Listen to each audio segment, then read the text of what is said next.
Hi Jacob, here's your trig summative assessment. I'm starting on number 10 because the other ones look really good.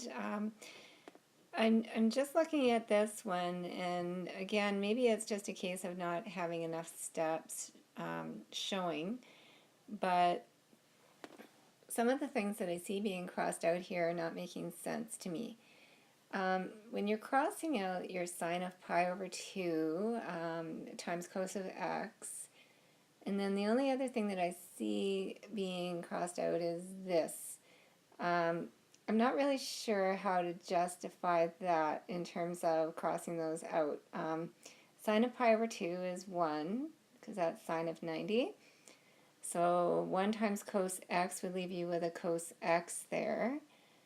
Sine of 3 pi over 2 would be minus 1 times cos x, so that would be cos x minus cos x, so those guys would definitely cross out there.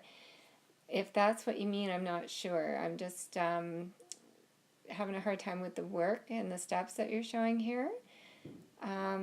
So I think just my advice on something like this, just in terms of when you're doing these types of questions, explain fully what you're doing here, especially when you have so many different variables at play, and include maybe 1 or 2 more steps or even a written explanation of what you're doing so that it's clear to whoever's looking at it and marking it.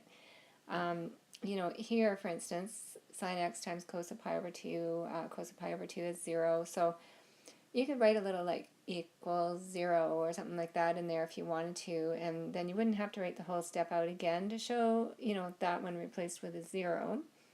That may work. Same thing here, and you could write an equal to 0.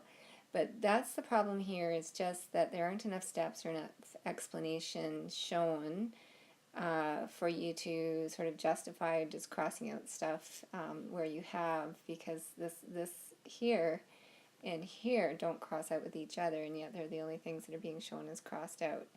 So just a heads up on that for you.